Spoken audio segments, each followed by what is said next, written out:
pemirsa Davika TV, berjumpa kembali bersama saya Vinda Sela dalam program Liputan Khusus. Nah pemirsa, sejak pagi tadi saya sudah berada di halaman kantor Dinas Pemuda dan Olahraga Kabupaten Lampung Tengah bersama dengan tim untuk melihat bagaimana persiapan rekan-rekan yang akan berangkat untuk kegiatan studi tiru di Kota Grabah atau Bantul, Yogyakarta. Nah pada kesempatan tersebut, tim Davika TV berkesempatan untuk meliput kegiatan tersebut dan melihat rangkaian keseruan dari kegiatan studi tiru yang rencananya akan dilakukan selama 5 hari ke depan. Kita akan lihat bagaimana persiapannya. Mari ikuti saya.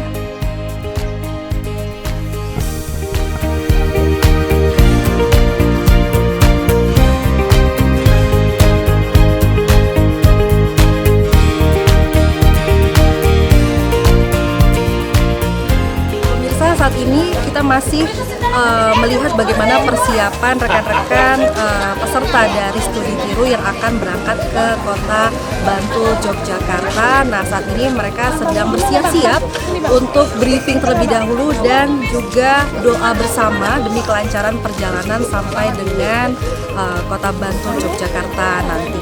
Nah nanti saya juga akan berbincang-bincang juga dengan koordinator kegiatan pada hari ini. Oleh karena itu terus saksikan program Liputan Khusus Davika TV.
Davika TV, berjumpa kembali bersama saya Vinda Sela dalam program Liputan Khusus.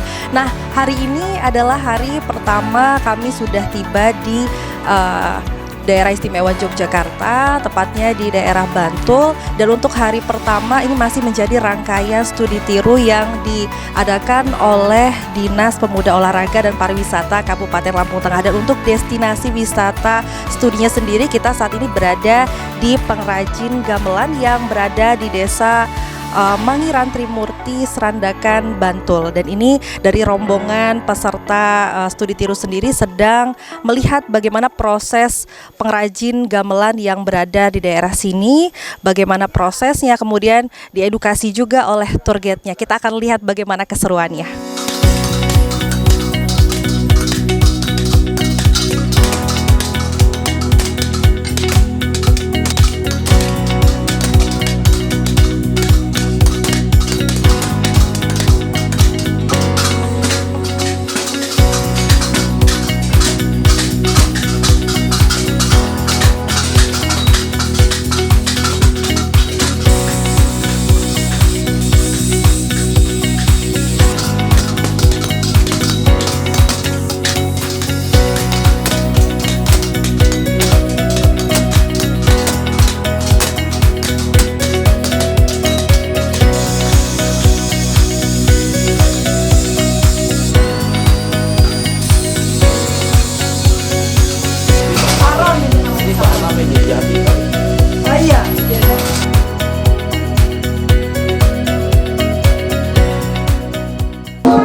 Pemirsa Davika TV, saat ini saya sudah bersama dengan owner dari pengrajin gamelan yang berada di kawasan Bantul, Yogyakarta. Dengan Bapak siapa? Muh Sajadi. Panggilannya siapa, Pak? Mbah Muh. Oh, dengan Mbahmu pemirsa. Jadi kita ingin tahu nih Pak, dari Davika TV ingin tahu bagaimana sih awal mula berdiri dari kerajinan gamelan di Bantul sendiri. Oh, ya dulunya saya itu menjadi pamong desa. Tetapi sesudahnya habis kerja, lalu saya itu ya beli gamelan yang sudah rusak. Lalu saya perbaiki, saya jual. Kemudian itu langsung ada yang tanya. Kemudian anak saya suruh membuat. Itu pada tahun 2011, jadi belum lama. Setelah itu sampai sekarang ini ya terus ada saja pesanan. Baik, berarti sejak tahun 2011 ya Pak ya? Sudah berapa? Kurang lebih 13 tahun berjalan berarti Pak. Lalu apa saja yang kemudian dibuat di sini? Gamelan yang seperti apa Pak yang dibuat jenisnya? Ya, gamelan untuk gamelan Jawa itu. Gamelan untuk kelendengan itu apa? Gamelan slendro pelok. Slendro Nah, pelok. itu untuk kelenengan. Kelenengan itu untuk belajar karawitan. Nah, nggih, seperti itu. Jadi banyak jenisnya. Ya. Dan biasanya ini dikirim kemana setelah jadi mungkin dari proses pengrajinan gamelan sendiri Pak? Ya, tempat di rumah saya sudah banyak orang yang membeli. Jadi tidak pasarkan kemana. Kalau ada orang pesan dibuka di bagian gitu. Iya. Kalau ada orang pesan, gaweke ya. Boleh Pak diceritakan secara singkat mungkin untuk proses pembuatan gamelan itu mungkin dari bahannya apa saja sampai dengan proses jadi gamelan itu sendiri itu seperti apa Pak? Gamelan itu yang dibuat dari sini adalah dari besi dan kuningan. Kalau perunggu ini saya sarikan. Ya caranya ditempa. Ditempa sesudah jadi nanti lalu dilaras namanya. Dibikin nadanya itu. Ya begitu, pokoknya ditempa lalu dilaras. Jadi prosesnya panjang ya Pak, tapi yang pasti bahan utamanya adalah besi dan kuningan. Kalau untuk pekerja tadi saya lihat cukup banyak pekerja yang ada di sini. Ada berapa Pak jumlahnya dan dari mana saja mungkin pekerjanya? Pekerjanya itu ya hanya sekitar sini saja. Ada 14. Ya pokoknya untuk melestarikan gamelan yang adiluhur dan sekedar memberi pekerjaan kepada anak-anak muda itu. Mengurangi apa namanya? Pengangguran itu. Terakhir Pak, boleh harapan mungkin untuk kesenian ataupun pengrajin gamelan sendiri ini seperti apa Pak ke depannya harapannya? Untuk menguri-uri keraan itu gamelan yang adiluhung. Jangan sampai punah.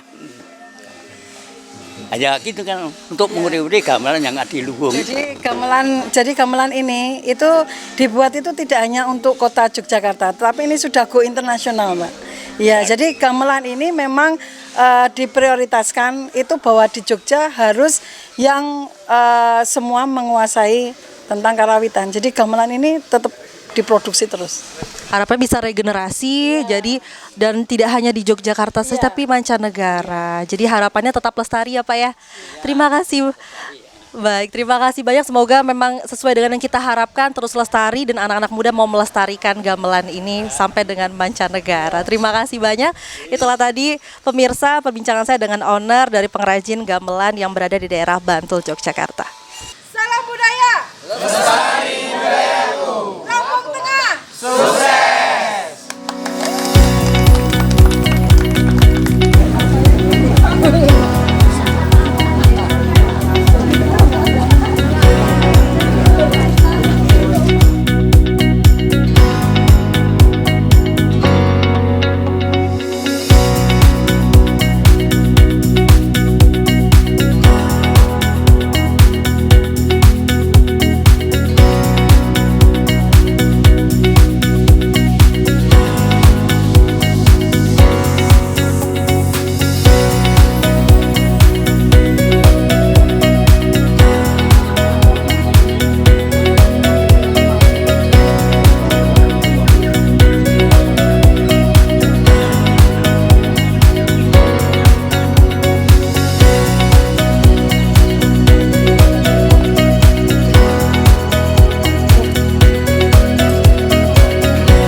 berkunjung tadi di Sanggar dan juga tadi telah melihat kerajinan-kerajinan gamelan dan lain sebagainya. Saat ini saya sudah berada di salah satu industri kreatif yang ada di Bantul, yaitu adalah pengrajin batik. Saya dengan Bapak siapa ini? Bapak Sutrisno. Bapak Sutrisno selaku pemilik batik batik tulis ya, atau batik yang ada di sini ya Pak ya. Saya boleh ngobrol terkait dengan sejak kapan mungkin Pak berdirinya usaha kerajinan batik ini sendiri? Ya, ini kira-kira sejak 2010 ya. Mulai merintis, yaitu pertama kali itu dulu kerja dulu di tempat produsen ya, bikin cap-cap gitu. Terus lama-kelamaan kan ada keinginan untuk kepengin membuat sendiri gitu. Terus, ketika itu kan yang jadi kendala kan biasanya modal gitu. Nah, kita kan sistemnya itu mencari alatnya itu sedikit demi sedikit. Nah, kemudian kita sudah dapat, lalu kita sudah bikin, langsung kita tawarkan kita titipkan ke Gali Galeri. Insya Allah itu mulai berkembang sampai sekarang ini. Berarti dari tahun kapan kalau boleh tahu Pak? Ya, kalau mulainya berdirinya berarti sekitar 2013-an nih. Sudah lama berarti ya Pak. Dari banyaknya yang dibuat batik-batik sendiri, jenis apa saja mungkin Pak yang paling mungkin banyak terjual mungkin? Ya, jenisnya kain yang sederhana, Bu. Yang primis ke atas belum. Ini jadi kain katun biasa. Kalau motifnya sendiri seperti apa, mungkin motif yang paling sering dicari oleh orang-orang mungkin Pak? Ini yang kemarin karena ada COVID ya, yang paling laku itu motif seperti bentuk COVID itu. Ya. Oh, jadi ada motif bentuk COVID, virus seperti itu Pak? Justru malah? Tapi cuma mendekati aja. Oh, mendekati. Motifnya itu cuma mendekati aja, tidak harus mirip. Betul. Ya. Menarik sekali. Ini kan sudah berdiri sejak tahun 2013. Ada berapa pekerja mungkin Pak yang dipekerjakan untuk membuat proses batik sendiri? Nah, untuk pekerjaan ini sementara belum, Bu. Karena untuk pekerja ini harus menanggung per hari, Bu. Harus tanggung jawab, karena untuk memperkerjakan orang itu harus tanggung jawab memberi upah ya. Jadi kita belum siap untuk itu. Ya. Jadi untuk pengerjaannya sendiri sistemnya seperti apa Pak? Untuk pengerjaan tiap batik itu dikerjakan oleh siapa? Kami kerjakan saya sendiri dan sama istri saya sendiri. Begitu. Kalau untuk pemasarannya biasa dipasarkan kemana saja? Apakah hanya lingkup Yogyakarta atau sudah sampai ke luar daerah lain?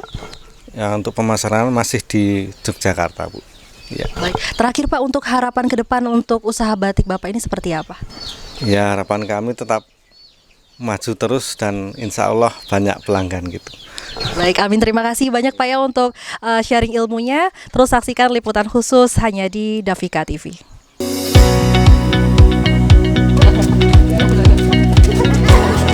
Oh, ini apa Pak? Eceng gondok.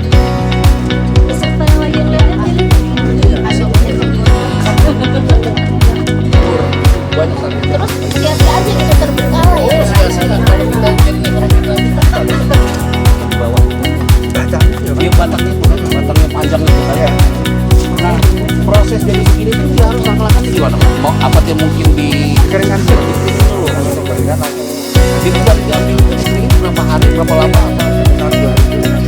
Terus kita baru diambil.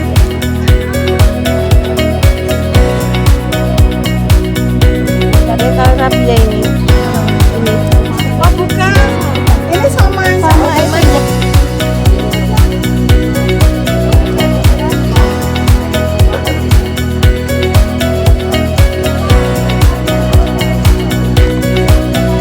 Iya.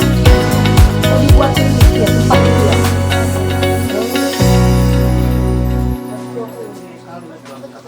Ya pemirsa, seperti yang Anda lihat di layar kaca Anda saat ini, di belakang saya sudah banyak sekali berbagai bentuk kerajinan berbahan dasar eceng gondok. Betul sekali, karena saat ini kita sedang berada di sentra kerajinan Serat Alam Ian Handicraft. Dan saya saat ini sedang bersama dengan pemilik kerajinan eceng gondok dengan Ibu Daryati ya Bu ya. Ibu boleh diceritakan dong untuk inisiatif dari kerajinan ataupun usaha ini sendiri seperti apa sih Bu? Awal mulanya mungkin boleh diceritakan. Awal mulanya berawal dari daerah sini banyak terdapat anjing gondok, terus ada permintaan barang yang terbuat dari barang seperti itu, dan pada waktu itu belum banyak usaha yang berjalan dengan menggunakan bahan seperti itu. Baik, sudah sejak tahun kapan mungkin ini berdirinya Bu? Tahun 2000. Sejak tahun 2000, artinya sudah berjalan hampir 24 tahun ya Bu ya. Kalau untuk ragam dari bentuk sendiri biasanya yang dibuat ini seperti apa Bu? Seperti tas, ada kursi, ada basket, itu juga tergantung dari pembeli biasanya. Pembeli juga udah ada yang bawa, ini loh aku butuh untuk umpama wall decor atau kursi untuk keranjang, untuk tempat tidur, untuk ngisi villa, nah seperti itu. Nanti kita bentuk dan ukuran bisa disesuaikan dengan kebutuhan yang ada. Baik, saya mungkin ke Bapak dengan Bapak siapa Pak? Supriyana. Bapak Supriyana, mungkin boleh ceritakan sedikit saja untuk proses dari pembuatan eceng gondok kemudian sampai dengan kerajinan yang bernilai ekonomi tinggi seperti ini. Pertama-tama kita menyiapkan bahan, terus kita bikin cetakan sesuai yang kita inginkan, terus kita anyam, udah dianyam, diproses finishing, udah jadi, baru di istilahnya dilihatkan sama marketing ini gimana, bagus atau enggak gitu. Biasanya kalau pasar itu tertarik, biasanya terus ada order, jadi minat, jadi permintaan, terus kapasitasnya berapa gitu. Nanti kalau mamanya kita nggak sanggup, kita hubungin teman-teman yang biasanya bergerak di kerajinan untuk menyelesaikan jumlah pesanan. Baik, ini kan saya lihat banyak sekali ragam bentuknya dari mulai yang besar hingga yang kecil. Tapi untuk proses pembuatannya sendiri ini makan waktu berapa lama Pak? Ya tergantung ukurannya.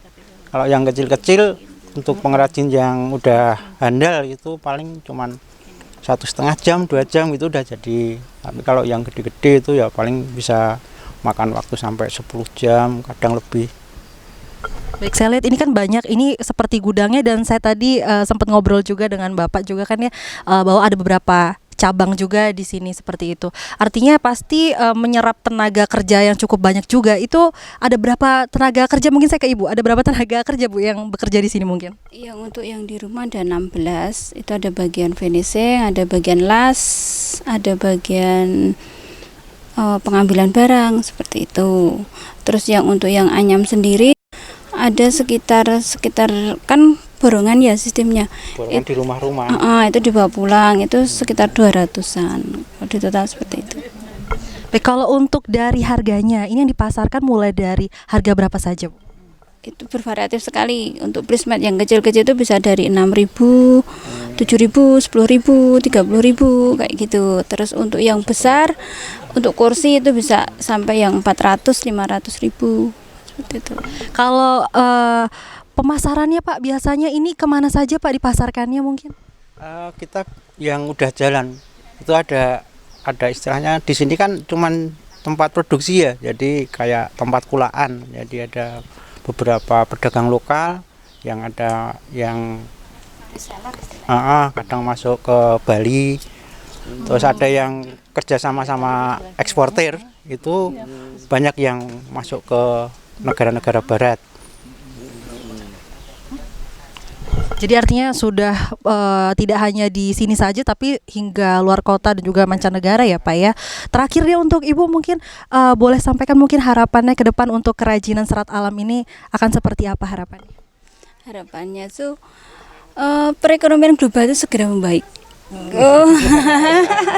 Iya, karena apa? Sekarang kontainer kan lama. Iya, ya itu kan luar negeri ya, tapi kayak imbasnya ke kita seperti ini. Itu harapannya kita aja ya. Dulu yang kontainer itu harga 40 juta, sekarang jadi 60-70 juta lah seperti itu. Nah, makanya pembeli kadang bulan-bulan kemarin itu sempat dipending, maksudnya harusnya dikirim tapi belum.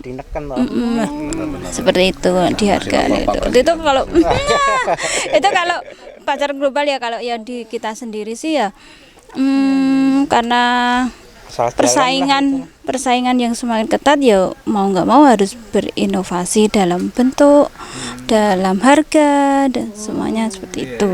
Gitu. Terus pajak yang sekarang ini pajak, maksudnya pajak kan kita juga tidak lepas dari itu. Jadi karena ada biaya pajak dan lain-lain, kalau istilahnya pembeli di luar kan juga persaingannya di Vietnam dan Thailand itu katanya ceritanya kan pajaknya tidak ada seperti kita di Indonesia. Itu intern pemerintah ya, tapi tak itu juga bisa jadi kendala di kayak gini.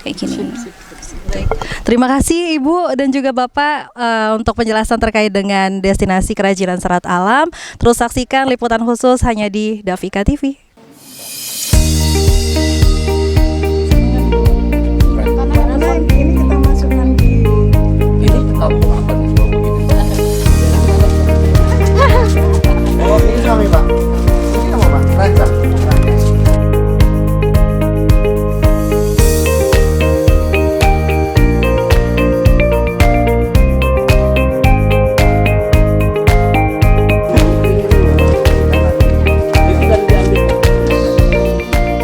Pegang apa ini Ibu nih?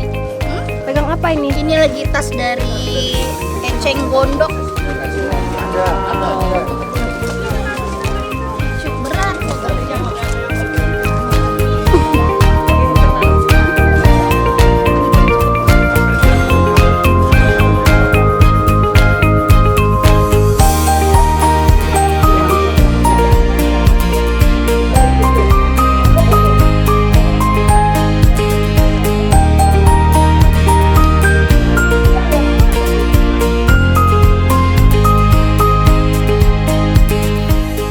Ya pemirsa, dari hari ini saya sudah mengikuti kegiatan rangkaian dari studi tiru yang diadakan oleh Dinas Pemuda Olahraga dan Pariwisata Kabupaten Lampung Tengah. Namun lebih lengkapnya lagi saat ini saya sudah bersama dengan Kabid Pemasaran Pariwisata Kabupaten Lampung Tengah, yaitu ada Bapak Suprianto dan juga ada Bapak Dono ya Pak. Izin berbincang-bincang untuk agenda hari ini. Ini adalah hari kedua dari studi tiru ya Pak ya. Boleh dijelaskan mungkin apa agenda hari ini? Pada hari ini kita satu tim dari Lampung Tengah alhamdulillah dapat 4 materi. Yang pertama materi tentang industri home atau pembuatan gamelan yang ada di Desa Budaya Kabupaten Bantul ya.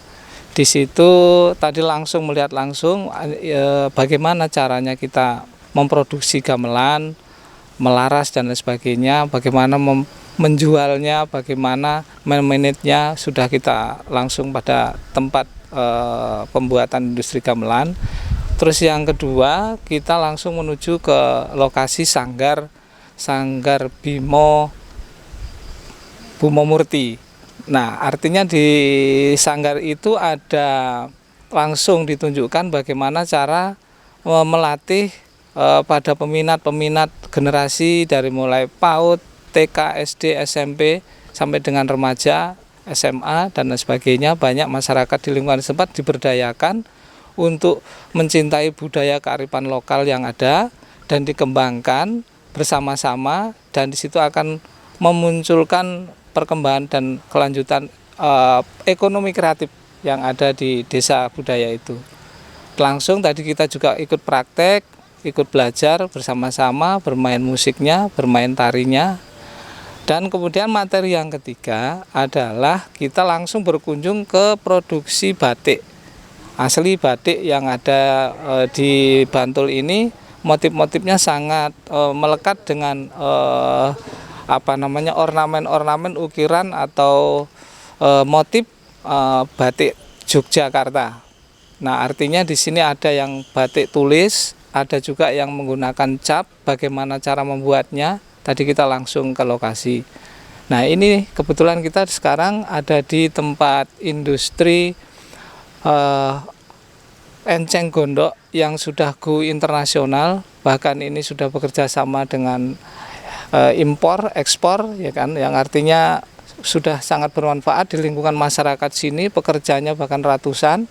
Dan ini merupakan contoh nyata yang bisa nanti kita implementasikan atau kita aplikasikan di Kabupaten Lampung Tengah. Kebetulan di Lampung Tengah itu banyak sekali yang namanya gulma enceng gondok. Jadi tempat-tempat embung atau apa itu kita kerepotan, enceng gondok ini belum bisa kita berdayakan sebagai bahan komoditi atau industri yang menghasilkan. Jadi dalam 4 item atau 4 materi ini kita juga tidak hanya sekedar berjalan-jalan, tetapi kita juga ada pendapat ilmunya, bagaimana cara mengembangkan desa wisata, bagaimana cara mengembangkan desa budaya, bagaimana kita bisa merekrut seluruh warga yang ada di sini itu berdaya dan meningkatkan taraf kehidupan yang lebih sejahtera dari budaya wisata yang ada di daerah setempat. Mudah-mudahan ini kita akan lebih bermanfaat nanti di Kabupaten Lampung Tengah. Mungkin nanti ini Pak Epran Donofran bisa lebih memantapkan lagi tujuan kita studi tiru dan penguatan promosi seni budaya Lampung ke Kabupaten Bantul, Yogyakarta. Baik, saya langsung ke Pak Dono. Berarti ya tadi sudah disampaikan oleh Pak Pri banyak banget kegiatannya, ada 4 ya Pak ya, 4 kegiatan yang baru di hari kedua langsung tiba hari ini juga ya Pak ya tadi di Yogyakarta. Dari 4 kegiatan tadi mungkin apa tujuan dan juga manfaat yang mungkin sudah diperoleh oleh rombongan dari Lampung Tengah sendiri Pak? Jadi yang jelas memang tujuan kita dari Kabupaten Lampung Tengah ke Bantul ini kita mau mempelajari tentang tata kelola destinasi wisata. Tata kelola destinasi wisata itu bisa dari kampung wisatanya, desa wisatanya, bahkan sampai ke SDM-nya itu. Jadi hari ini kita waduh luar biasa, dapat ilmu banyak sekali. Ternyata saya kaget sampai sini melihat setiap desa adalah desa-desa wisata, desa budaya, desa primer dan lainnya. Sementara kita di sana aja sulit, ya jujur aja kita sulit. Nah kebetulan kita dapat ilmu di sini. Ternyata memang harus ada regulasi yang memang harus dikemas oleh pemerintah, bahwa memang Pokdarwis itu tidak bisa bekerja sendiri. Ternyata memang harus ada pendamping. Nah itu yang manfaat yang pertama. Yang kedua, dari segi ekonomi kreatif mungkin eceng gondoknya nih, tadi Pak Pri sudah mencerita secara global ya, tapi kalau saya memang lebih ke ekonomi kreatifnya. Ini sangat bermanfaat juga, akan kita bawa ke Kabupaten Lampung Tengah. Itu. Mungkin untuk antusias rombongan dari Lampung Tengah sendiri mengikuti studi tiru di hari kedua di Bantul, Yogyakarta sendiri seperti apa Pak? Antusias, sangat antusias ya, karena memang ini ilmu saya bilang tadi banyak sekali yang kita dapat dari sini yang kita akan terapkan di Kabupaten Lampung Tengah itu. Mungkin terakhir saya ke Pak Pri, untuk rencana di hari ketiga di Bantul, Yogyakarta nanti mungkin akan ada agenda apa Pak kira-kira? Kita masih ada agenda beberapa yang bisa besok kita ini kan langsung kan yang utama besok itu kita disambut oleh pemerintah Kabupaten Bantul. Kemudian nanti di sana kita ada seremoni atau ramah tamah, katakan begitu. Jadi kita akan mempelajari regulasi atau metode atau manajemennya dalam mengaplikasikan sebuah program di pemerintah daerah. Misalkan di Dinas Pemuda, Olahraga dan Pariwisata di Kabupaten Lampung Tengah itu kan tergabung jadi dari 2 kementerian. Kita di Lampung Tengah itu Dinas Pemuda, Olahraga dan Pariwisata, ini 2 kementerian. Kalau di Bantul ini pariwisatanya sendiri dinasnya, kalau di Pemuda Olahraganya juga sendiri. Jadi kita nanti dari masing-masing perangkat daerah yang ini dipertemukan menjadi satu oleh Pemda Bantul, dan nanti di situ kita ada presentasi pemaparan terkait materi-materi apa yang nanti kita butuhkan. Nah ini kaitannya juga dengan regulasi atau dasar-dasar apa yang menjadi ini menguatkan program kita gitu, terkait dengan apa ada perbub, apa pergub atau perda yang bisa kita contoh kita implementasikan di Lampung Tengah. Nah setelah itu nanti kita mempersiapkan nanti malam Sabtu itu kita ada pementasan yang langsung itu di desa wisata, yang di situ dilihat langsung oleh masyarakat setempat, dan itu sangat merakyat dan berbudaya di lingkungan situ. Nanti kita akan menampilkan, mempromosikan budaya seni Lampung, khususnya Lampung Tengah, itu pada malam Sabtu, Jumat malam Sabtu. Serasa itu. Baik, mungkin untuk hari pertama cukup padat ya Pak, tapi kita akan berjumpa lagi keesokan harinya ya, besok di hari ketiga studi tiru yang akan dilakukan. Itulah tadi pemirsa perbincangan saya dengan Kabid Pemasaran Pariwisata dan juga Bapak Dono. Terima kasih banyak, terus saksikan liputan khusus hanya di Davika TV.